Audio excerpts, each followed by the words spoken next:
मैंने आपको बताया था कि एक फाइल आप क्रिएट करते हैं अपने प्रोजेक्ट के रूट पे, उसका स्टार्टिंग होता है .env। कभी कभी वो .env ज्यादातर जो है आपको सिर्फ इतना मिलेगा .env, ठीक है। अच्छा ये रूट पे मिलेगा, हाँ बोलो बोलो, नहीं हो गई। ज्यादातर ये .env मिलेगा आपको, ठीक है। लेकिन उसके आगे कभी कभी आपको .env.local भी मिलेगा।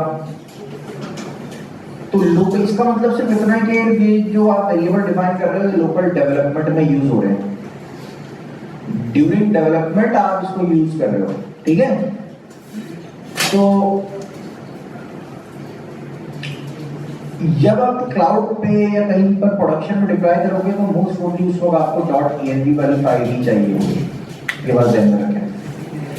अच्छा, दूसरी बात कि मैंने आपको बताया था यहाँ पे आप किसी भी नाम से वेरिएबल बनाएंगे इस नाम, और ये आपको मिलेगा किससे, process.env और डॉट जो आपने नाम रखा है वेरिएबल का process.env होता है, ठीक है।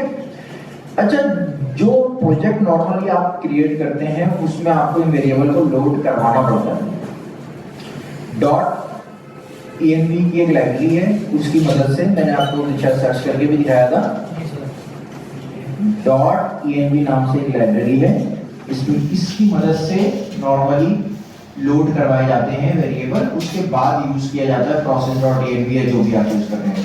लेकिन Next.js में ये कॉन्फ़िगरेशन ऑटोमेटिकली खुद से हुई भी होती है, तो आपको करना नहीं पड़ती, ठीक है। बस एक छोटी सी चेंजेस ये है कि जो भी आपका वेरिएबल का नाम होगा उसकी स्टार्टिंग होगी नेक्स्ट पब्लिक अंडरस्कोर, ये होगी। अच्छा, मैं अगर वेरिएबल मिस्टेक नहीं कर रहा हूं, हाँ यही होगी, ठीक है, समझ रहे हैं आप। नेक्स्ट पब्लिक उसके और अंडरस्कोर, ये शुरू में लगा होना चाहिए।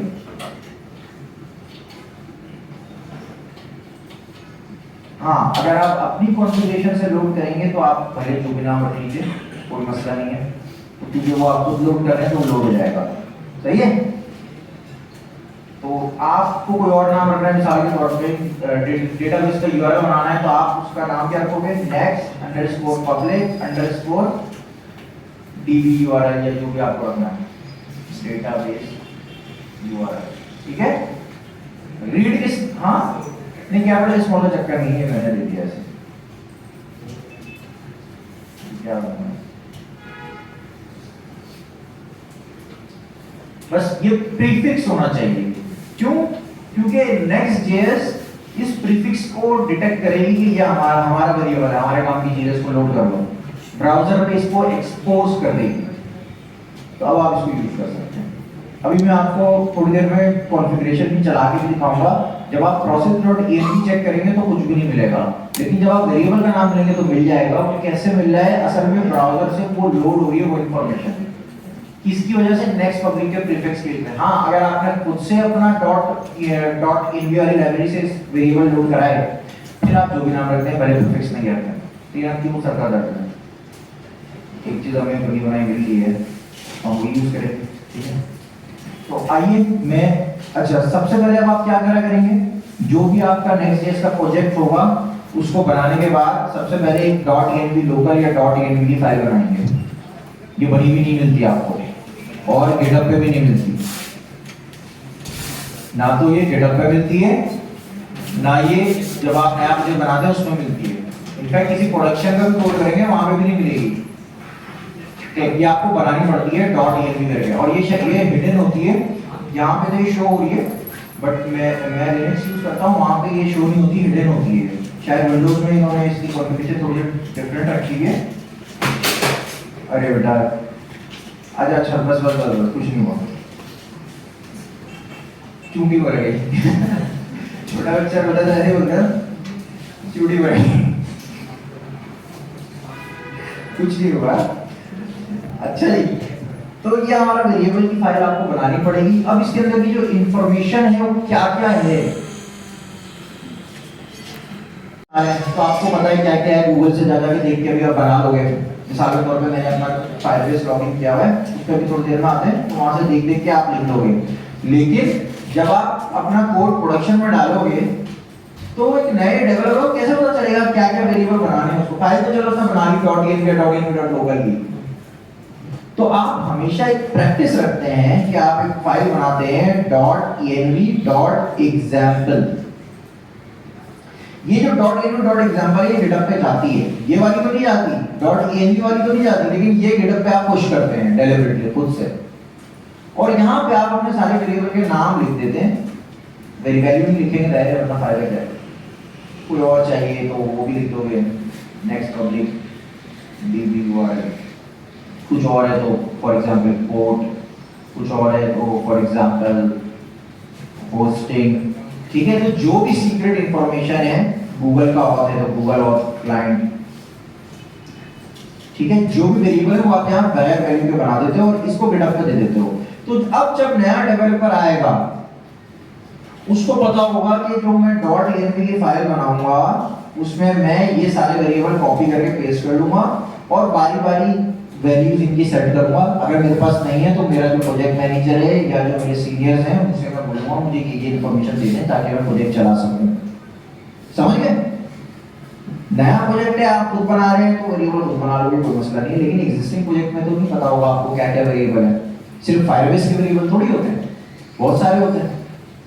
डेटाबेस का यूआरएल होता है, होस्टिंग कहाँ करनी है उसका यूआरएल होता है, गूगल ऑथेंटिकेशन लगाएंगे तो उसकी एक सीक्रेट की होती है, एरो ऑथेंटिकेशन लगाएंगे तो उसकी सीक्रेट कीज होती है और बहुत सारी इंफॉर्मेशन होती है।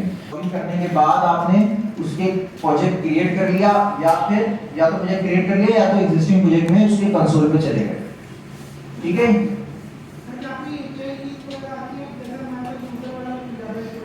हाँ बता रहा हूँ, ये पता नहीं क्या लोग है।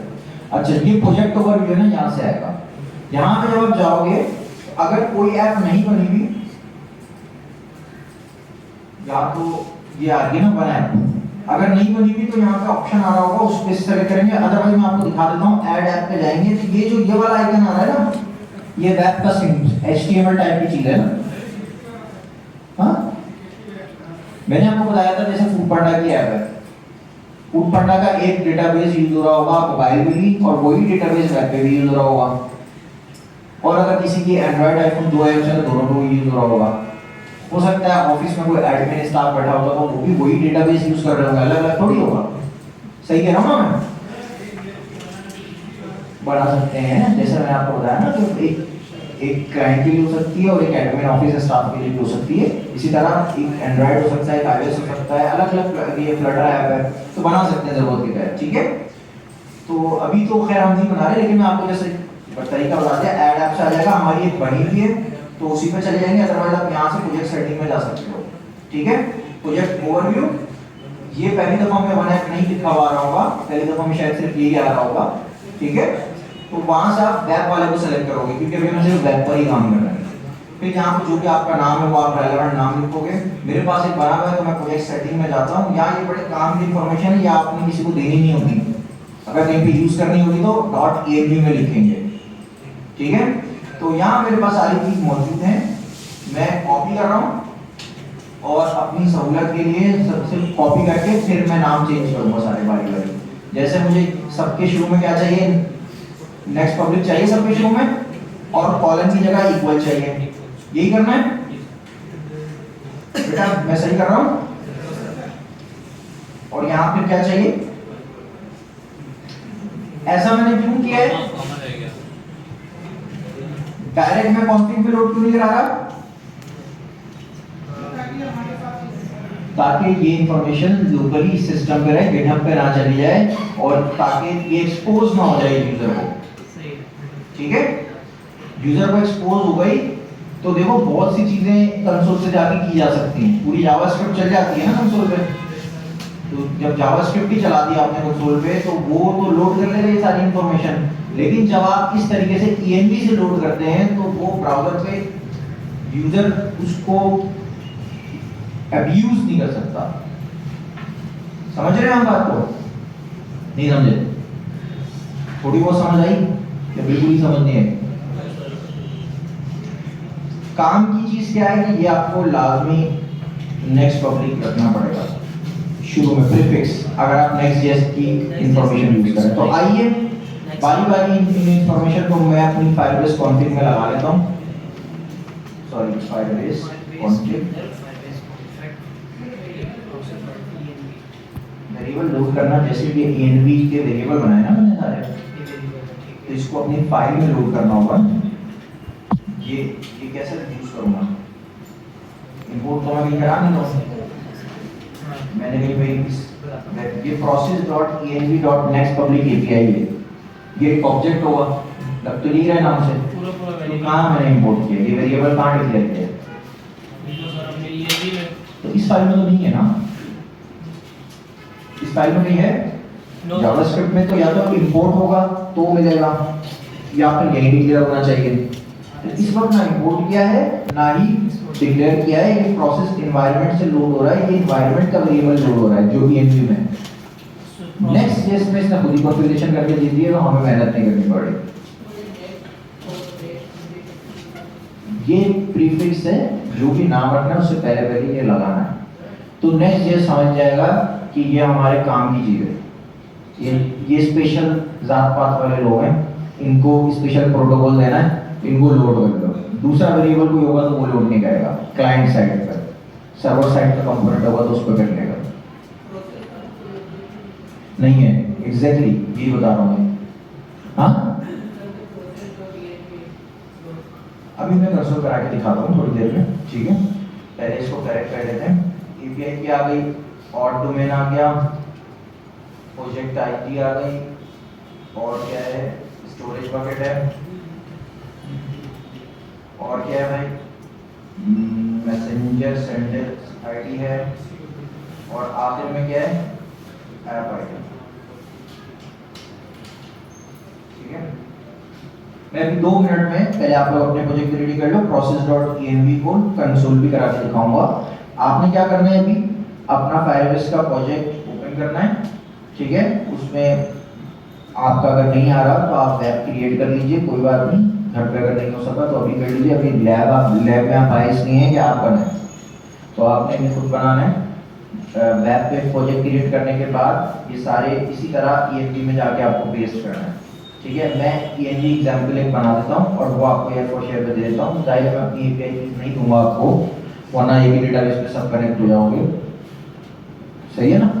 तो मैं आपको सिर्फ env.example दे दूंगा, आपने उसको env.local कर लेना है और अपनी इंफॉर्मेशन पेस्ट कर लीजिए, ठीक है? तो आप पहले स्टार्ट कीजिए, मैं थोड़ी देर में एयर फॉर शेयर कर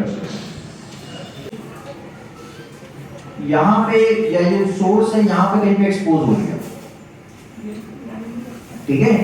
तो ये देखिए, ये लोड इन्वायरमेंट में हो रही है, तो ये इस तरीके से आपको कोड में कहीं पे है नहीं। तो अगर किसी ने इंस्पेक्ट एलिमेंट करके यहाँ पे कहीं से किसी ने इंस्पेक्ट एलिमेंट वगैरह कर लिया तो इसको की नहीं मिलेगी। समझ रहे हैं आप मेरी बात को? ये HTML का कोड है ना, यहाँ पे इसको की नहीं मिलेगी, लेकिन अगर आपने जो तरीका आप बना रहे हैं जावास्क्रिप्ट की फाइल बना लिया तो फिर उस पर मिल जाएगी, ठीक है? अच्छा, मेरे पास कुछ एरर्स आ रहे हैं, थोड़ी देर में इसको साथ में मिलके डिबग करेंगे। मेरा ख्याल है पुराना एरर है, आई एम नॉट श्योर, पुराना एरर था तो खुद ही सही हो गया। तो इसको थोड़ी देर में सही करते हैं। आप स्टार्ट करो, अपने पास प्रोजेक्ट रेडी करो। कोशिश करेंगे आज आप सब अपने अपने, आप में से अक्सर स्टूडेंट के पास एक एरर आ रहा है API की का, वो मोस्ट प्रॉब्ली इस वक्त नेट इशू कर रहा है। यहाँ पे मेरे पास अगर आता है एरर तो इसका मतलब नेट का इशू है, ठीक है? देखिए यहाँ पे फायरबेस की लाइब्रेरी भी कनेक्ट नहीं हो पा रही है, तो इसका मतलब बिल्कुल नेट नहीं चल रहा, मेरे पास भी नहीं चल रहा है। स्क्रीन शेयर है आप लोगों से? तो फिर लोकल लैन शायद चल रहा होगा। वाह, इतना फास्ट लोड होगा, नेट तो चल रहा है यार, बट कुछ ना कुछ मसला जरूर आया हुआ है क्योंकि कनेक्ट हो नहीं पा रहा है, ठीक है? तो इसको देखते हैं क्या चक्कर है। अगर API की का मसला मेरे पास आता है तो फिर आप इस एरर को भी इग्नोर करेंगे अभी के लिए, समझ गए? मैं फास्ट रिवीजन करा देता हूँ मैंने क्या कहा है और आपको क्या करना है, ठीक है? उमैर सुन लेना बेटा एक दफा में। 15 मिनट बाद बोले सर आप एक ऐसी कोई बात बोल रहे थे, ऐसा नहीं करो यार। आप कोई भी प्रोजेक्ट बनाते हैं, बेटा सुन लो तुम लोग के 15 मिनट बाद लो, आप भी सुन लें। कोई भी प्रोजेक्ट आप बनाते हैं, चाहे नेक्स्ट.js का हो चाहे किसी और का हो, तो बहुत सी सीक्रेट इंफॉर्मेशन होती हैं जो अगर पब्लिक हो जाएं तो आपका प्रोजेक्ट हैक हो सकता है। जैसे इसमें बहुत इंपॉर्टेंट चीजें होती हैं, डेटाबेस। अच्छा आपको एक बात बताऊं मैं, बहुत दुनिया जो है ना बहुत बुरी है, तो ये लाइट लेना बिल्कुल भी अच्छी बात नहीं है कि आपका प्रोजेक्ट हैक हो जाए। अगर आपको पब्लिक जाना है ना, तो कोई शरारत में ही आपका नुकसान कर सकता है, बहुत ज्यादा मिसयूज कर सकता है। मेरे साथ भी हुआ था एक दफा पास में। कोई आपका जान पहचान वाला बंदा कर सकता है, दोस्त कर सकता है, जो अंदर ही अंदर आपसे जलता है। मुंह पे तो आपका दोस्त बनता है बट पीछे आपसे जलता है।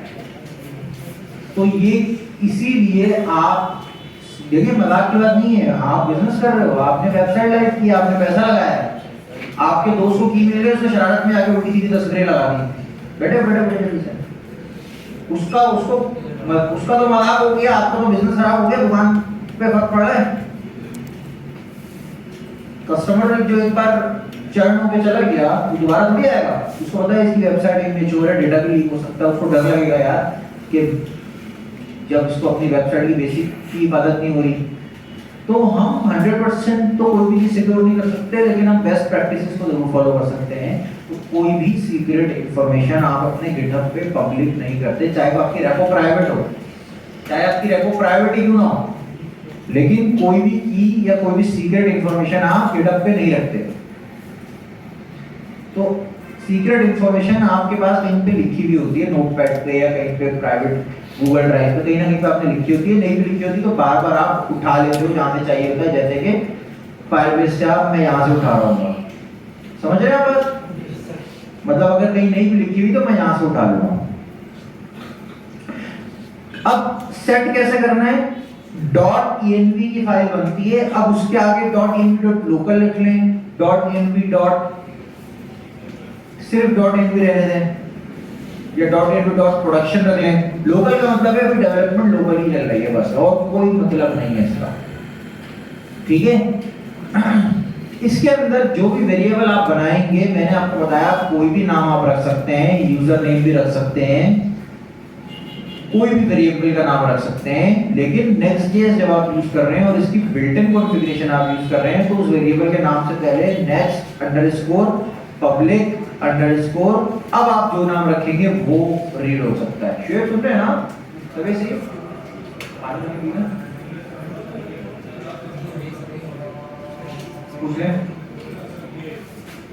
process.env.nextPublic API की रखा है। ये नेक्स्ट पब्लिक API क्या आ रहा है? env से।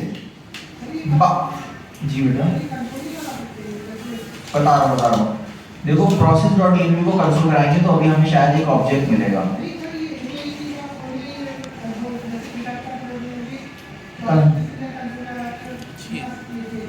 आ जाइए, मैं दिखा देता हूँ। मैंने तो लिख दिया। अच्छा ये एनवायरनमेंट का एरर नहीं है, कुछ और है। जब प्रोसेस env empty मिल रहा है, ये चीज अगर मैं आइए सर्वर पे empty नहीं मिलेगा, सर्वर पे देखो empty नहीं मिला, सर्वर पे पता नहीं क्या क्या लोड कर दिया इसने, देखा है आपको? ये भी मिल गया है, ये भी मिल गया है, सब कुछ मिल गया है। सर्वर पे इशू नहीं है, सर्वर पे आप जो भी नाम रखोगे वो टेंशन नहीं है। लेकिन क्लाइंट साइड पे क्योंकि नेक्स्ट.js एनवायरनमेंट में हम काम कर रहे हैं, वहां पे एम्प्टी ऑब्जेक्ट मिलता है, process.env में कुछ नहीं मिलता। हाँ आप इसको बोलोगे कि ये कुछ ऐसा है, यानी कि सॉरी, तो अब ये समझ जाएगा कि ये खास वीआईपी बंदा है, पजीरो वाला बंदा है, सॉरी वीवो वाला बंदा है, इसको स्पेशली सर्वर से मंगवाओ और फिर एक्सपोज करो। आपने देखा process.env में एम्प्टी ऑब्जेक्ट था, तो मिलना तो कुछ नहीं चाहिए, एम्प्टी ऑब्जेक्ट पर डॉट कैसे लग गया, लेकिन वो इसको पहचानता है, हमारी काली गाड़ी को पहचानता है। इस प्रोटोकॉल वाले बंदे को स्पेशली उठा के लाएगा और आपको दिखाएगा। अब देखते हैं, सर्वर पे तो आ ही रहा था, सर्वर पे तो कोई मसला नहीं है, कहाँ चला गया? मैंने कोई कोडिंग की मिस्टेक है, शायद रिफ्रेश करना पड़ेगा मुझे। अब जरा देखते हैं, सर्वर पे तो आ जाएगा ये रहा, ठीक है। सर्वर को टेंशन नहीं है, सर्वर पे तो पहले भी आ रहा था, सर्वर पे तो प्रोसेस इनवी का ऑब्जेक्ट भी मिला था, इसमें कहीं ना कहीं कीज भी होंगी। ये नहीं, इस बार अब ये क्लाइंट पर भी लाके देगा। आ गई, ये तो था ही नहीं। process.env को जब कंसोल कराया तो एम्प्टी ऑब्जेक्ट मिला, उसके बाद जब नेक्स्ट पब्लिक एपीआई की लिखी, लिख कर जब कंसोल किया तो फिर की भी मिल गई। भाग गया है, गड़बड़ हो जाएगी, बड़े भाई लोग ये बोलेगा, समझ गए आप? तो आपका वेरिएबल लोड हो गया प्रॉपर तरीके से। फायरबेस में स्टेप बाय स्टेप अगर मैं जल्दी से बताऊं, प्रोजेक्ट क्रिएट करने के बाद आप प्रोजेक्ट सेटिंग में जाएंगे, प्रोजेक्ट सेटिंग में जाके सॉरी पहले तो प्रोजेक्ट ओवरव्यू आया होगा आपके पास। अगर ऐप नहीं बनी हुई तो ये शायद नहीं आएगा, सिर्फ ऐड ऐप आ रहा होगा। ऐड ऐप पे जाके वेब पे क्लिक करेंगे आप, ठीक है। उसके बाद आप अपना जो भी नाम वाम देंगे तो ये आपको कुछ इन्फॉर्मेशन, ऐसी ही इन्फॉर्मेशन ला के दे देगा। जब आप इन्फॉर्मेशन बनाएंगे ऐसी इन्फॉर्मेशन दे देगा। आपने ये सारी इन्फॉर्मेशन कहाँ रखनी है? ENV में, ठीक है, .env में, सही है। तो हाँ जी, कुछ भी नहीं करता, अभी तो बता रहा था वो, मैं खत्म हो गई बात।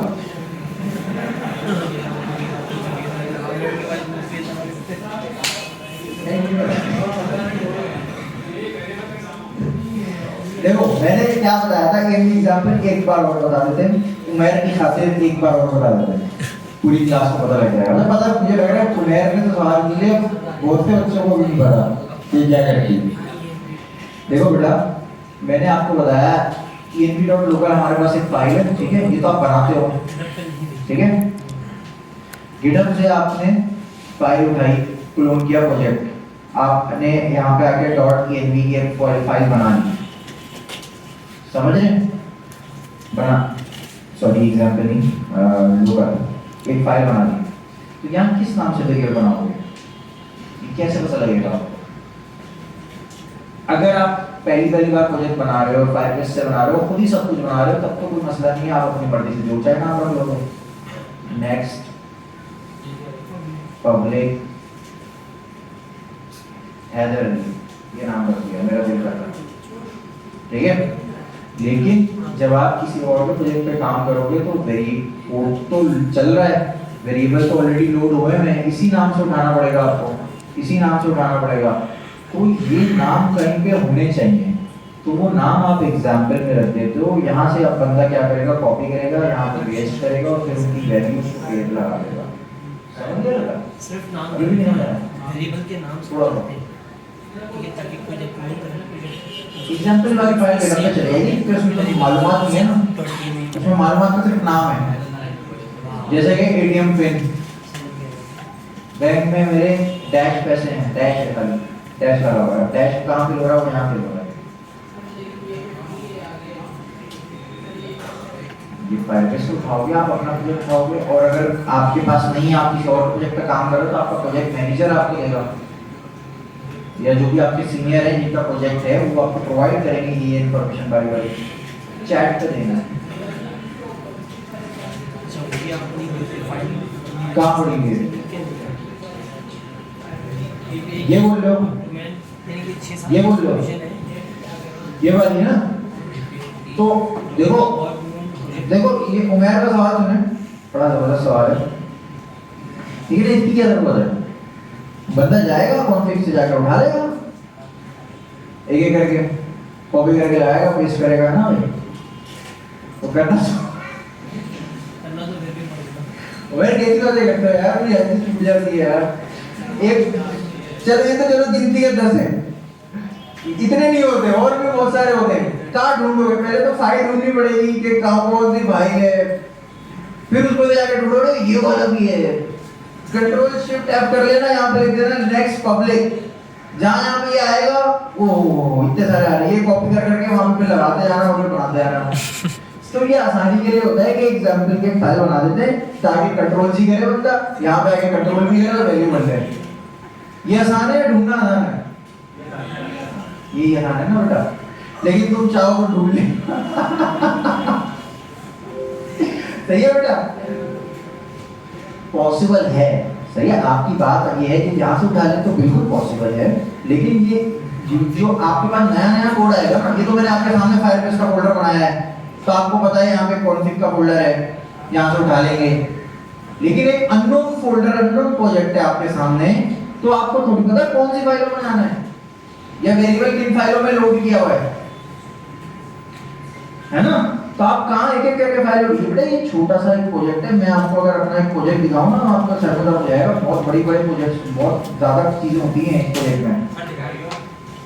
दिखाइएगा सर, बस दिखाई दे, एक काम करें।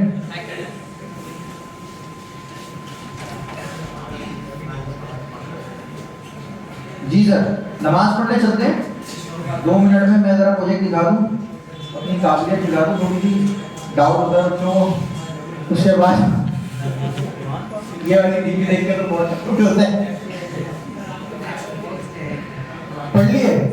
कहाँ पढ़े?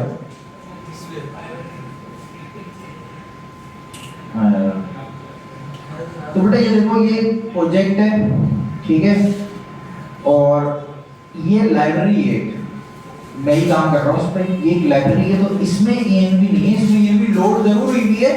कितने मजे की बात है, इसमें भी ENV है। अब ये तो इधर तो फोल्डर बनाया है मैंने, ठीक है। किस फोल्डर में क्या काम होगा ढूंढते फिरोगे तुम, भारी हो गए, लाइट जाएगी तो फिर जाके बारी बारी ढूंढ लेना। ये एक लाइब्रेरी है, इसका ENV यहाँ नहीं बनाया हुआ मैंने, इसका ENV जहाँ पे लाइब्रेरी यूज होनी है वहाँ बनाया हुआ है। ग्रुप याद है आपको? आई एम ग्रुप, तो ये प्रोजेक्ट है यहाँ में, ये कि AI बेस्ड प्रोजेक्ट, इसमें बनी है एग्जाम्पल, दिख गया? जी बेटा, मेरी क्यों है, मैं यार दिन के लिए काम करता हूँ। तो देखो अब ये क्या करूँगा मैं, जो भी उस प्रोजेक्ट, इस प्रोजेक्ट पे काम करेगा कट होते हैं। अगर मैं आपको दिखाऊं, इसमें ये सब लाइब्रेरी है ना, तो इसमें गिनती की 3-4 चीजें चाहिए थी। ओरिजिनल प्रोजेक्ट अगर मैं जल्दी से आपको एक दिखाता हूँ, AI लाइब्रेरी एक चीज के लिए होती है। ये देखो, ये ENV एग्जांपल इसका बोलता हूँ, ये देखो इसकी ENV कितनी बड़ी है, दिख रही है? तो ये इतनी बड़ी चीज है, ढूंढो फाइल में। सही है बेटा? अच्छा ये मेन है, ये काफी पुराना कोड है, तकरीबन 5 कितने महीना पुराना है। अदरवाइज लास्ट इसमें भी मेरे ये काम होगा। हाँ, ये लास्ट काम मेरा ही है, ये मर्ज किया हुआ है, जो हमारे जिनका एक प्रोजेक्ट है उन्होंने मर्ज किया हुआ है, उन्होंने लास्ट काम इसमें भी मेरा ही है, ठीक है। तो चलिए अभी आराम करते हैं, आराम नहीं करते, सॉरी नमाज करते हैं, नमाज पढ़ के सीधा ऊपर आएंगे। देखो ना ऐसे रखो, ये मैंने और एग्जांपल दिया, तो शेयर कर देता हूँ।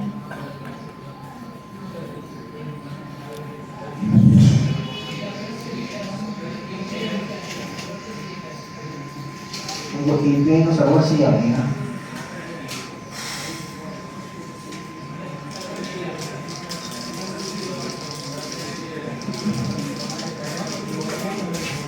कॉपी करेंगे, ठीक है।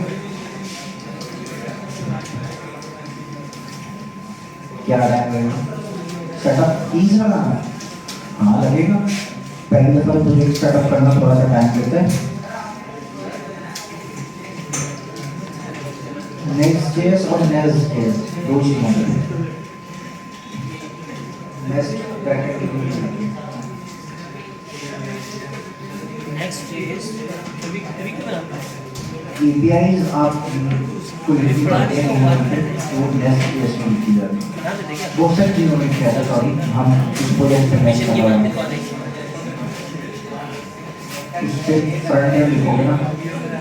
अच्छा किसने कहा था मुझे मैं नमाज से पहले कि एक दफ़ा बता दें, आपके जो लास्ट क्लास में नहीं आए थे? खैरियत? चलो ये है हमारा फायरबेस को जब आप लॉगिन करोगे ना, गूगल पे जाना, फायरबेस लिख देना,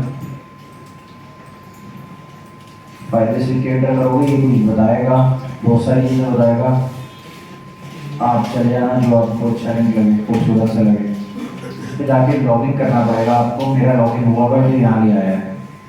उसके बाद आप जाएंगे गो टू कंसोल पे, कंसोल पे जब जाएंगे तो ये स्क्रीन खुलेगी। और दूसरी चीज़ आपको खोलनी है, बिल्ड में जाके, बिल्ड को खोलना है एक्चुअली, डॉक्यूमेंटेशन खोलनी है, ठीक है। बिल्ड में ऑथेंटिकेशन, हाँ यार डॉक में, सॉरी डॉक में, बिल्ड में, ठीक है। तो दो चीज़ें फायरबेस पे हमेशा जब आप काम करेंगे एटलीस्ट खुली भी होनी चाहिए, एक आपका प्रोजेक्ट का कंसोल और एक आपके प्रोजेक्ट की डॉक्यूमेंटेशन, क्योंकि सब कुछ आप डॉक्यूमेंट को फॉलो करेंगे, क्योंकि ये चेंज होती रहती है, जैसे जैसे वो लाइब्रेरी को इम्प्रूव करते रहते हैं, चेंजेस करते रहते हैं, ये चेंज होते रहते हैं, तो डॉक्यूमेंट को फॉलो करना ज़रूरी है। उसके बाद आप अपना प्रोजेक्ट क्रिएट करेंगे, हमारे पास क्रिएट हुआ है, क्रिएट कर लें या क्रिएट हुआ है, दोनों सूत्रों में इस पर क्लिक करके आप इसके अंदर जाएंगे, ठीक है। कोई चीज़ ढूंढनी हो कि कोड पे काम कैसे करना है, तो डॉक्यूमेंटेशन में डिफरेंट प्रोडक्ट्स हैं आपके पास। हम ऑथेंटिकेशन को सिर्फ देखा था, ऑथेंटिकेशन में गए, यहाँ पे भी ये इतने सारे प्लेटफॉर्म बता रहा है, हमें सिर्फ वेब पे जाना है और वेब पे क्या स्टार्टेड से हम देख सकते हैं कि क्या चल रहा है क्या नहीं चल रहा। तो एक एक करके स्टेप बाय स्टेप हमें मिल जाएंगे। सबसे पहले क्या है, इंस्टॉल कर लो फायरबेस। क्या हुआ, क्या हो गया? हाँ बात आगे बात कर लो। सबसे पहले लाइब्रेरी को इंस्टॉल करोगे, जिसका तरीका यहाँ बता रहा है। फायरबेस का प्रोजेक्ट बनाओगे, npmi फायरबेस करोगे और फिर इस तरीके से कॉन्फ़िग करोगे। नेक्स्ट जेएस में हमने ये कोड किया है फायरबेस के अंदर, फायरबेस कॉन्फ़िग के अंदर। ये वही कोड है जो यहाँ लिखा हुआ है, कॉपी पेस्ट करके बस आपने लगा लिया और अंदर कॉन्फ़िग की सारी इंफॉर्मेशन पास कर दी, ठीक है। अच्छा, कंसोल के अंदर आपके पास जब आप प्रोजेक्ट ओवरव्यू में जाओगे तो वहाँ पे आपको ऐप को अपनी ऐड करना पड़ेगा। ये पूछेगा कि किस प्लेटफॉर्म पे करना है, तो आपको वेब अभी करना है, बाकी हमें नहीं आती, ठीक है। वेब पे आप अपनी ऐप का नाम रखोगे, जो भी नाम है, और डू एज डायरेक्टेड करोगे, यानी जो भी है इन्फॉर्मेशन को देकर जब आप नेक्स्ट करोगे तो ये आपको कुछ कीज देगा, कुछ इस तरीके की, एग्जैक्ट यही कोड दे देगा। आप चाहो तो ये कॉपी करके एग्जैक्ट यहाँ पे पेस्ट कर दो, देखो यही काम होगा यहाँ पे, ठीक है। बस हमने क्या किया है, थोड़ा सा अच्छे तरीके से काम किया कि हमने यहाँ पे की रखने की जगह हमने अपने ELB लोकल में रख ली और यहाँ पे हमने उसके वेरिएबल लोड कर लिए, समझ गए? सही है ना भाई? अब इस पे इतनी बात कर ली, दोबारा क्या बात करेंगे। अब ये एक्सपोर्ट करना ऐप जरूरी इसलिए है क्योंकि जहाँ जो भी हम फायरबेस का प्रोडक्ट यूज करेंगे अभी थोड़ी देर में, फॉर एग्जांपल ऑथेंटिकेशन है, आगे चल के फायर स्टोर यूज करेंगे या स्टोरेज यूज करेंगे, कहाँ चलेगी, तो उसमें हमें इस वाली ऐप की जरूरत है। इसकी जरूरत क्यों होगी? ताकि हम बता सकें कि किस प्रोडक्ट की बात हो रही है। फायरबेस सब चला रहे हैं, सबके पास हो सकता है, तो मेरा डेटाबेस आपके प्रोजेक्ट में नहीं जाना चाहिए ना, तो वो डिफरेंशिएट इन इसकी वजह से और इस कॉन्फ़िगरेशन की वजह से होगा, ठीक है। लास्ट क्लास में हमने सिर्फ और सिर्फ ऑथेंटिकेशन पे वर्किंग की थी, तो ऑथेंटिकेशन पे काम करने के लिए फायरबेस में सबसे पहले आपको ऑथेंटिकेशन पे क्लिक करना पड़ेगा। जब आप इस पर क्लिक करेंगे तो मेरे पास इस वक्त 2 यूजर लास्ट क्लास वाले बने हुए हैं, लेकिन ये पहली दफा में आपके पास ऐसी स्क्रीन नहीं आएगी, लिखा हुआ आ रहा होगा गेट स्टार्टेड। अगर गेट स्टार्टेड का ऑप्शन नहीं भी आ रहा तो कोई टेंशन की बात नहीं है, ये कोई रॉकेट साइंस नहीं है। आप साइन इन मेथड में जाओगे और यहाँ से न्यू प्रोवाइडर अभी ऑप्शन आ रहा है, वहाँ आपके पास पहली दफा में शायद थोड़ा सा अलग आ रहा होगा, ठीक है। जब आप इस पर क्लिक करोगे तो अभी सिर्फ ईमेल पासवर्ड पे ही चेक लगाना और किसी पर नहीं लगाना, क्योंकि अभी हमने यही पढ़ा है, सही है ना। तो ईमेल पासवर्ड पे चेक मैं आपको दिखा देता हूँ, ऐसा ऑप्शन आएगा, पहले वाले को इनेबल करना है, दूसरा वाला भी डिसेबल ही रहना है। मैं एक काम करता हूँ, वो डिलीट करता हूँ और उसके बाद दोबारा से ऐड करके दिखाता हूँ। तो पहली दफा में यहाँ पे, ये तो पुराने यूजर है, इसको भी जल्दी जल्दी डिलीट कर देते हैं। अब कोई यूजर भी नहीं है यहाँ पे, खाली खाली सा है, तो कुछ इस तरीके का आएगा। तो ये पूछ रहा है सेटअप करना है, यहाँ से भी जा सकते हैं और यहाँ से भी जा सकते हैं, दोनों सूत्रों में एक ही चीज होगी। तो मैं कहता हूँ हाँ भाई सेटअप करा दो भाई। ईमेल पासवर्ड पे क्लिक करेंगे और पहले वाले को इनेबल करना है, दूसरे वाले को इनेबल नहीं करना है। ये भी ईमेल पासवर्ड ऑथेंटिकेशन कहलाता है, लेकिन ये थोड़ा सा डिफरेंट मेथड होता है। तो आप बस पहले वाले को इनेबल करके सेव कर देंगे। जब आप सेव कर देंगे ये ऑप्शन आ जाएगा। अब आप यूजर की डॉक पे जाकर ऑथेंटिकेशन वाली सारी चीजें यूज कर सकते हैं। अगर आप ये वाला स्टेप भूल चुके हैं गलती से, तो फिर डॉक्यूमेंटेशन आप लगा भी तो एरर आ जाएगा। सही है। दूसरी बात कि ये वार्निंग आ रही होगी आपके पास, इसको इग्नोर कर देना, ठीक है, छोड़ दो इसको भी।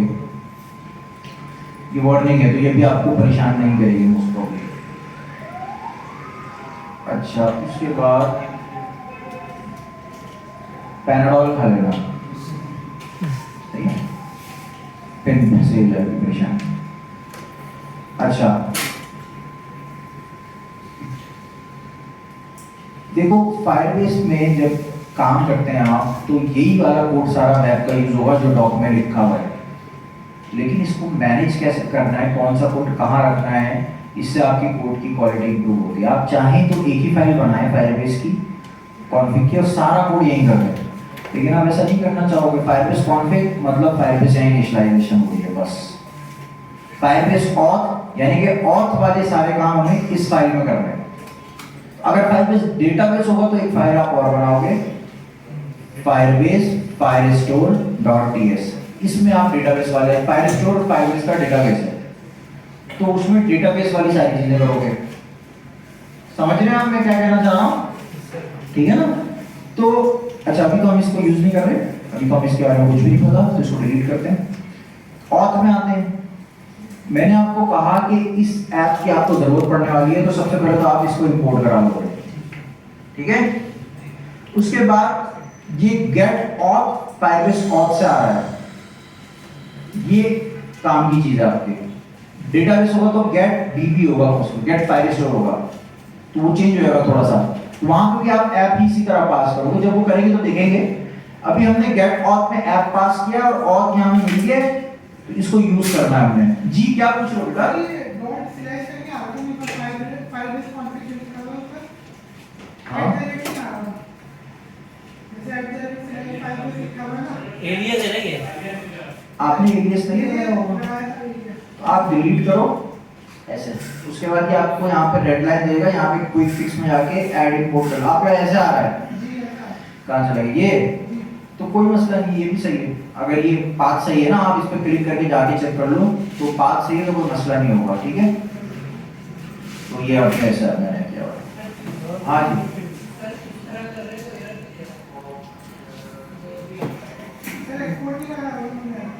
नहीं बेटा एरर तो नहीं आएगा, इसको हुआ होगा तो मिल जाएगा। क्या कुछ गड़बड़ हुई करेगी, सही बनेगा, ठीक है। वरना तुम भी एक पैराडॉल सब इनके पास रखी हुई हो, तुम भी ले देखो एरर नहीं आएगा, सेंस नहीं बनता ना एरर का। देखो जावास्क्रिप्ट तो वही चल रही है जो हर जगह चल रही है। इतना कॉन्फिडेंस अपने अंदर डेवलप करो कि अगर जावास्क्रिप्ट सही लिखी है ना, तो ये गलत हो सकता है, आप गलत नहीं, सही है, कुछ ना कुछ गड़बड़ होगी। देखो कंट्रोल के साथ भी यहाँ पे जा रहा है, हो सकता है आपने यहाँ पे इसको एक्सपोर्ट डिफॉल्ट नहीं किया हुआ ना, तो हो सकता है आप यहाँ पे करली ब्रैकेट लगाना भूल गए हो, आप डिफॉल्ट एक्सपोर्ट की तरह इंपोर्ट कर रहे हो, कुछ ना कुछ मिस्टेक की होगी आप। मैंने देखा भी नहीं है कोड आपका, लेकिन 100% श्योर हो, ठीक है। ऐसा नहीं हो सकता कि जावास्क्रिप्ट आपने सही लिखी हो, कोड भी यहाँ पे जा रहा हो, फिर भी एरर आ रहा हो।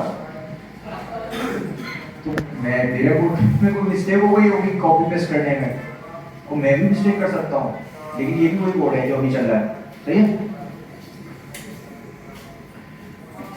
देखो मैं आपका टीचर हूँ, उसका ये मतलब नहीं है कि मुझसे मिस्टेक नहीं हो सकती, सही, ये ध्यान में रखें, मुझसे भी गलतियाँ हो सकती हैं। तो हो सकता है मैंने कोई कोड गलत लिख दिया हो, लेकिन ये भी कोई कोड है जो इस वक्त मैं चला रहा हूँ, तो मोस्ट प्रॉब्ली कोडिंग की मिस्टेक नहीं है, कुछ और हुआ है, ठीक है। तो ये हमारे पास आ गया गेट ऑथ से ऐप हमने इनिशियलाइज करा ली, और ऑथ ये वेरिएबल हमें जितने भी ऑथेंटिकेशन के मेथड हम यूज करने वाले हैं, साइन अप वाले, साइन इन वाले, इसमें पहला पैरामीटर ये ऑथ ही जा रहा है, जिससे पता लग रहा है किस ऐप की बात हो रही है। यहाँ पे हमारे पास सारे मेथड मौजूद हैं, create user with email password वाला भी और sign in with email password वाला भी। पहले इन दोनों को पैरामीटर में क्या चाहिए, ऑथ, ये कहां से आ रहा है, और ऐप से वो है ये वाला, ठीक है। डॉक्यूमेंटेशन में मैंने यहाँ ऐप पास नहीं करी है, लेकिन ये एड्रेस टुडे का ऐप आपको पास करनी है, ठीक है। इसी तरह साइन अप विद ईमेल पास, मैं जरा आपको स्क्रीन ऐसे करके दिखाता हूँ। ये है फायरबेस का फंक्शन जो डायरेक्ट कॉल किया है आपने। बेटा कुछ भी कहो, सही है, बिरयानी है। तुम एपीआई सर्वर तो इतना लफ्जों में घूम चुके हो, ये एक एपीआई ही कहलाती है टेक्निकली, ठीक है। लेकिन इसको आप फायरबेस का फंक्शन के फंक्शन की तरह इसको कॉल किया है, क्योंकि आपने देखो ये फंक्शन कॉल किया आपने। ये फंक्शन कहाँ से आ रहा है? फायरबेस से आ रहा है, इस लाइब्रेरी से। अगर हम यहाँ पे जाएं तो ये इसकी डिक्लेरेशन है, ये टाइप है, ठीक है। जो कि रिटर्न क्या कर रहा है, देख के क्या लग रहा है? प्रॉमिस। तो प्रॉमिस कर रहा है, तभी तो देन लगाया आपने, है ना। ये टाइप है। अगर आपको टाइप नहीं एग्जैक्ट लाइब्रेरी देखनी है तो आप नोट मॉड्यूल में जाके घर में फारिग टाइम पे ढूंढना, मिलेगी आपको, कहीं ना कहीं पे होगी ये, ठीक है। फिर इसमें और भी ढूंढना, फिर इसमें और भी चीजें ढूंढ लेना, सही है। सब कुछ मिलेगा आपको, बस फारिग टाइम में ढूंढना, टाइम नहीं है हमारे पास, लाइट जाएगी तब ढूंढना, ठीक है। वो होता है बंदा तो जाके ब्रेकर बंद करके ढूंढना। अच्छा, और आ गया, देखो मैं समझाना ये चाह रहा था, ये फंक्शन तो डायरेक्ट कॉल होता है। इस फाइल में हम एक सर्विस फंक्शन बनाना चाह रहे हैं, यानी कि जिसको हम एक्सपोर्ट करेंगे और वहां पे हम इसको कॉल कराएंगे। तो हमने एक फंक्शन अपना बनाया, उस फंक्शन को हमने अज्यूम किया कि ईमेल और पासवर्ड मिला करेंगे, और उसके अंदर जो भी फायरबेस का फंक्शन है ये हमने डायरेक्ट कॉल कर दिया। तो जब ये फंक्शन कॉल होगा, इसको ईमेल पासवर्ड देंगे हम, तो ये वाला फंक्शन चला देगा।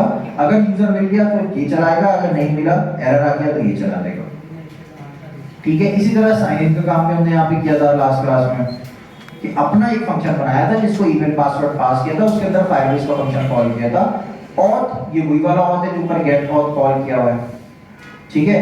और उसके बाद ईमेल पासवर्ड ये कहां से आ रहा है? जब ये फंक्शन कॉल होगा तो पैरामीटर में देंगे हम, सही है, समझ गए आप बेटा। तो इसको हमने कॉल कहाँ किया था? हमने अपने कंपोनेंट में पेज के अंदर भी कॉल किया था। अगर आप देखो तो बटन पे साइन अप वाले पे sign up with email password call किया था, ये कहां जा रहा है? यही वाला फंक्शन है। और लॉगिन पे ये किया था, ठीक है। अली का सवाल ये था कि सर ये तो डॉम पे नहीं आ रहा है, ये तो यहीं पे कंसोल आ रहा है। तो देखो ये हमारा अपना फंक्शन है ना, लॉगिन विद ईमेल पासवर्ड, ये हमारा अपना फंक्शन है। तो इसको थर्ड पैरामीटर पे हम दे सकते हैं। अभी तो दो ही दिए हमें, ईमेल और पासवर्ड, लेकिन ये तो हमारा अपना फंक्शन है, इसको हम दूसरा दे दें, सेट यूजर वाला फंक्शन, जो हम यहाँ पे पास कर दें, यहाँ पे एक स्टेट बना दें, अज्यूम करें। सिर्फ समझा रहा हूँ, अभी इंप्लीमेंटेशन पूरी नहीं हो पाएगी, नेक्स्ट क्लास में मैं करवा दूंगा कॉन्टेक्स्ट के साथ। हाँ, वो हम इसी तरह करेंगे। एक मिनट तुम्हारे सवाल को सुनता हूँ। मोस्ट प्रॉब्ली ये एक ऑब्जेक्ट होगा, और ये सेट यूजर में आप लॉगिन वाले फंक्शन में एक थर्ड पैरामीटर भी पास कर दो। अब क्या होगा, ये जब यहाँ पे ये वाला टाइप का एरर है, अच्छा ये यूज नहीं होगा। जब यहाँ पे ये यूजर आ जाएगा, इसको आपने यूजर पास कर देना है। तो ये वाला सेट यूजर असल में कौन सा चल रहा है? यहाँ ये वाला चल रहा है, जो यहाँ से आपने पास किया, तो ये स्टेट अपडेट हो जाएगी। तो इस तरीके से आप हैंडल कर सकते हैं। जाहिर है आप यहाँ पे स्टेट नहीं बनाओगे, आप कॉन्टेक्स्ट की स्टेट को यूज करोगे, कॉन्टेक्स्ट बनाओगे, वो स्टेट यूज करोगे, ठीक है। ये जस्ट मैंने एग्जांपल देने के लिए आपको बना के दिखाया है।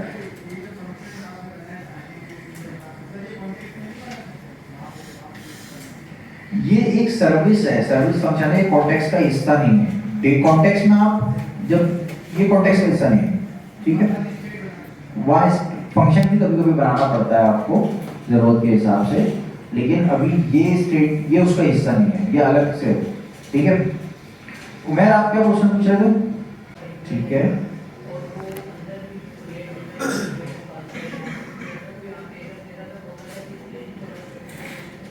क्यों है?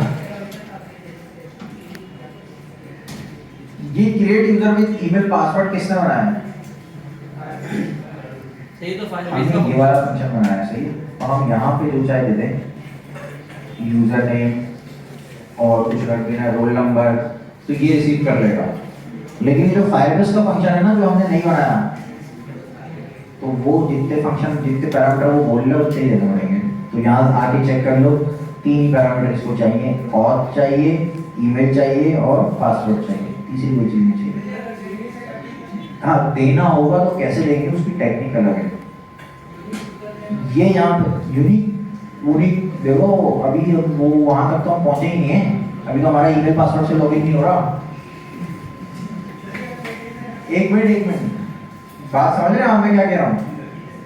तो वो सब तो अभी होगा, अभी तो ईमेल पासवर्ड से तो लॉगिन कराओ पहले। देखो कंट्रोल के साथ जब मैं किसी लाइब्रेरी के फंक्शन पे क्लिक कर रहा हूँ, इवन अपने फंक्शन पे भी क्लिक कर रहा हूँ, अगर आप यहाँ देखो ये मेरा अपना फंक्शन है कंट्रोल के साथ, तो अगर पाथ सही है तो ये मुझे उस फंक्शन पे लेके जाएगा। ये लाइब्रेरी का फंक्शन है, तो कंट्रोल के साथ जब मैं क्लिक कर रहा हूँ तो ये मुझे उसकी टाइप दिखाएगा, लाइब्रेरीज की टाइप दिखाते हैं।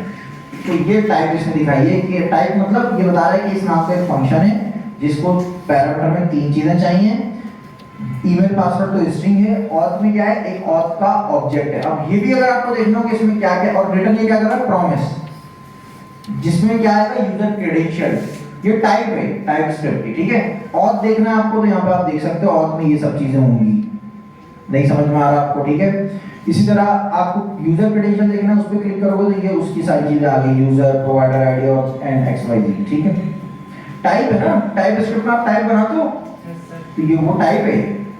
फायरबेस वालों ने भी टाइप बनाई है अपनी, वो भी TS यूज कर रहे हैं। तो इससे आपको रीड करने में अगर आपको कोई डाउट हो ना कि पैरामीटर का नाम आगे पीछे हो जाता है किसी लाइब्रेरी में, तो टाइप पे जाके आप देख लेते हो। वो अच्छा, मैंने बात दफा क्या होता है कि लाइब्रेरी अपडेट होती है तो पैरामीटर का नाम थोड़ा सा चेंज हो जाता है। फॉर एग्जांपल ऑथ की जगह ऑथेंटिकेशन हो गया, समझ रहे हैं आप? वहां पे ऑब्जेक्ट में पैरामीटर दे रहे हो ऑथ, और ये चेंज हो चुका है, एरर भी आ रहा होगा यहाँ पे ना एरर भी आ जाता है। अभी तो ये फंक्शन है, फंक्शन का पैरामीटर तो किसी भी नाम से दे सकते हैं ना, लेकिन मैं मिसाल समझाना चाह रहा हूँ कि अगर आपने टाइप से हटके कोई नाम भी दे दिया तो वो एरर भी देगा कि इस नाम की कोई चीज नहीं है, तो वहाँ लाइब्रेरी में जाके कंफर्म कर सकते हो कि आपने क्या गलती करी है।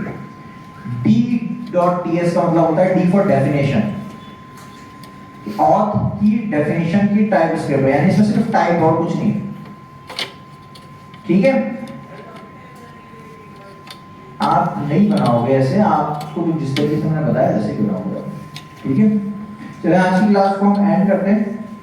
बेटा आपके पास 2 दिन का ब्रेक आ रहा है, कल और परसों का। मंडे की क्लास में सब ऑथेंटिकेशन करके आएंगे ईमेल पासवर्ड से। कोड